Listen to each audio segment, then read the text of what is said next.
And you recently decided to resign with MLW, I believe. I take it that was not a difficult decision for you? It wasn't difficult in the sense like, listen, like I've never felt like they've treated me wrong or done me wrong or done anything shady or anything like that. The only thing is like I'm getting older. I'm not a 20-year-old kid anymore.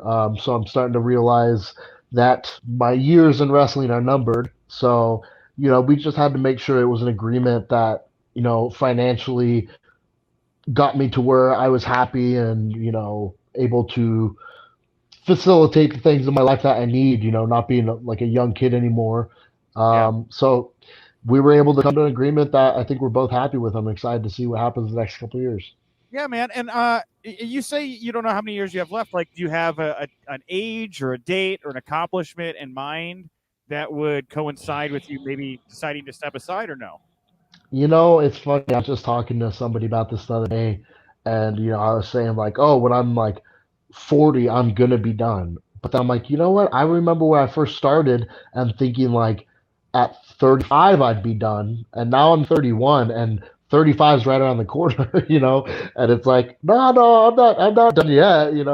So who knows? Maybe once I get a little bit further down the road, I'll start to realize like I want to stay a little bit longer or transition into, doing some different roles within the business. Or maybe before then I'll realize, man, I need to get the hell out of here. I hate this. There's just no telling. But the one thing I do know for sure is I never want to overstay my welcome. I don't want to see myself start like kind of tumbling down the card and losing relevance and just kind of begging to be kept around. So if I ever get there and I don't realize it myself, hopefully I have a good friend that'll kind of take me out to pasture. Oh, wow. Okay. I don't want you to think about old Yellering yourself. You made that very dramatic. So, you brought up how well you feel the company's treated you. The last interview I did for MLW was with MSL, and man, that thing has spiraled out of control with what's going on back and forth with him and Janela now on social media. Since it was my last piece, and it's still very much active in my Twitter feed. Do you have any thoughts on the back and forth between these two entities?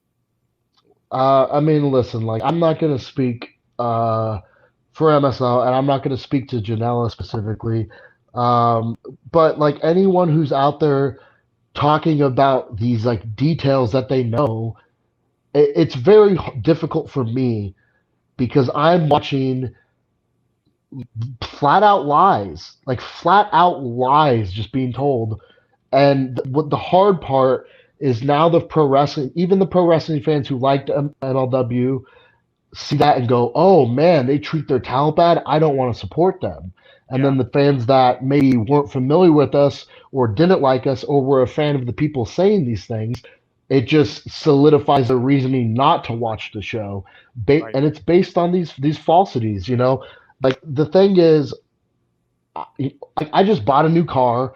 I live in a nice place. I don't work another job. I'm taken care of. I have guaranteed pay. Like all these things that like they're acting like it's like they act like I'm getting paid in like peanuts and handshakes. It's just not true. Yeah. And at the end of the day, here's the other thing. Even if I was, I would have been the one to sign that contract and agree to it. I wouldn't be. There's no gun to my head. Like that's the thing. Like my very first contract with MLW was not enough to live on. It was not enough to quit my job on. It was not enough. But at that time, I wasn't a big star in the industry. I didn't warrant that type of pay. And Yeah. before they had to, before my contract was up, they gave me a raise. And then before that contract was up, they gave me another raise.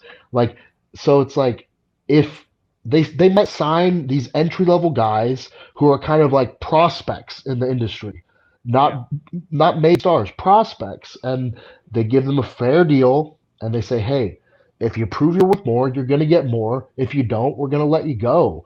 And I think it's a perfectly reasonable business model. So yeah, it's frustrating for me. Like I don't want to sit there and chime in on every little Twitter argument. I think it's silly and nonsensical.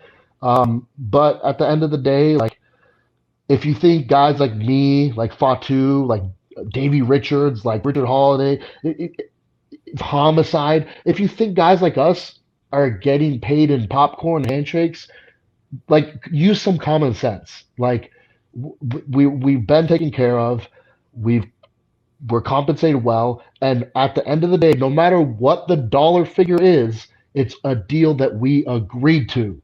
So it's like I don't understand the argument. But more than anything, it's frustrating to see just flat out lies being told.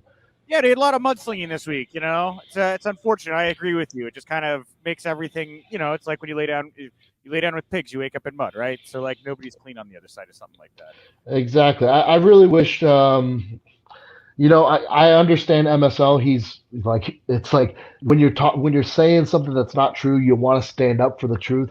But yeah, like at this point, I really wish like all parties involved would just kind of like hit the brakes, cut their losses and just stop because it's just become silly.